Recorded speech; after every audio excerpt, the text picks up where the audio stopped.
I guess I was wrong. This one's only, it was only 100 feet by 100 feet, but that's still, so this is this other tool that I really like. This is that dugout calculator. So say we went 100 feet Oh, cool. by 100 feet, and you said it's 5 feet deep. Yeah, right? 5.5. Okay, well, so yeah, 5.5, and we go calculate.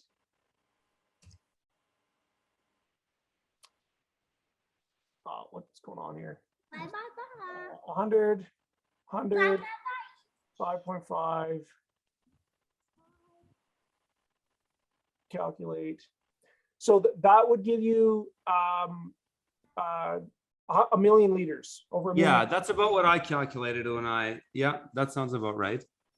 And so like that's a super reasonable, I mean, that's for this guy. So this guy was about 100 by 100.